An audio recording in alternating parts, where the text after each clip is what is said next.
S ಈಗ 7 ವರ್ಷದ ಒಂದು ಸ್ನೇಹದಲ್ಲಿ ಅವ್ರ ಮನೆಗೆಲ್ಲ ಹೋಗಿದ್ರಾ? ಹೋದಾಗೆಲ್ಲ ಏನಾಯ್ತು ಅಂತ ಹೋದಾಗ ಅವ್ರ ಮನೆಯವರೆಲ್ಲ ಹೆಂಗ್ ಟ್ರೀಟ್ ಮಾಡ್ತಾರೆ ನಿಮ್ಗೆ ಅಂತ?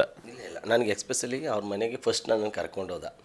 ಅದು ಸೀಕ್ವೆನ್ಸ್ ಹೆಂಗಿರುತ್ತೆ ಅಂದರೆ, ನಾನು ಅಲ್ಲಿಗೆ ಬರಲ್ಲ ಕಣೆ, ನಿಮ್ಮ ಊರಿಗೆ ಬರ್ಬೇಕಾದ್ರೆ ನಂಗೆ ನಾಟಿ ಕೋಳಿನೇ ಕುಯ್ಬೇಕು ನೀವು ಅಂತಂದು ಕಾಮಿಡಿಯಾಗಿ ತಗೊಂಡೆ.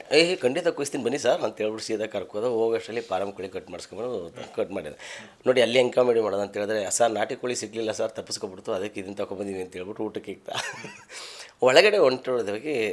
ಯಾಕೆ ಗಿಲ್ಲಿ ನಟನ ಮೇಲೆ ಅಷ್ಟೊಂದು ಒಳ್ಳೆಯ ಅಭಿಪ್ರಾಯ ಮತ್ತು ಅಷ್ಟೊಂದು ರಿಲೇಷನ್ಶಿಪ್ ಅಂದರೆ, ಅವರಮ್ಮ ಮನೆಗೆ ಹೋದ್ವಿ ನಾವು. ಅವರಮ್ಮ ಬಂದಾಗ ಸಾಮಾನ್ಯವಾಗಿ ಯಾರೇ ಹೋದ್ರು ಹೋಗಿ ಬನ್ನಿ ಈ ಥರ ಮಾತಾಡ್ತಾರೆ. ಅವ್ರು ನಾನು ಫಸ್ಟ್ ಕರೆದಿದ್ದೆ ಬಾಕುಸೆ ಒಳಗಡೆ ಅಂತಂದರು. ಬಾಕುಸೆ ಅಂದರೆ ನನಗೆ ಜೋಗಿ ಪಿಕ್ಚರ್ ನೆನಪಾಗ್ಬಿಡ್ತು. ನನಗೆ ಎಕ್ಸ್ಪೆಷಲಿ ನನಗೂ ಅಮ್ಮ ಇರಲಿಲ್ಲ, 20 ಇಯರ್ಸ್ ಆಯಿತು ಅಮ್ಮ ತೀರೋಗಿ. ಕನೆಕ್ಟ್ ಆಗಿಬಿಟ್ಟ ನನಗೆ. ಅದಾದಮೇಲೆ ನೆಕ್ಸ್ಟ್ ಊಟ ಗಿಟ್ಟ ಎಲ್ಲ ಮಾಡಿದೆ. ಊಟ ಆದಮೇಲೆ ನನ್ನ ಕೈ ಹಿಡ್ಕೊ ಸೈಡಿಗೆ ಕರ್ಕೋರು ಅವರಮ್ಮ.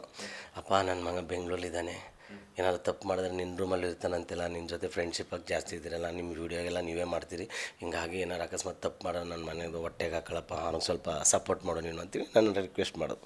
ಆಗ ನನಗೆ ಇಲ್ಲಿನ ಒಬ್ಬ ಫ್ರೆಂಡ್ಸ್ ಅನ್ನೋದಕ್ಕಿಂತ ಹೆಚ್ಚಾಗಿ ನನ್ನ ಬ್ರದರ್ ಅಂತೇಳಿ ಅವಾಗಲೇ ಫಿಕ್ಸ್ ಆಗಿಬಿಟ್ಟೆ. ಅಲ್ಲಿಂದ ನಂದು ಒಂದು ಬಾಂಡಿಂಗ್ ಸ್ಟಾರ್ಟ್ ಆಗಿತ್ತು. ಈ ಹುಡುಗನ ಹತ್ರ ನಿಲ್ಲಬೇಕು, ಇವನು 100% ಕಲಾವಿದ ಆಗ್ತಾನೆ ಇವನು ಅಂತೇಳಿ ಅವನ ಜೊತೆ ನಾನು ನಿಂತೆ ಸರ್.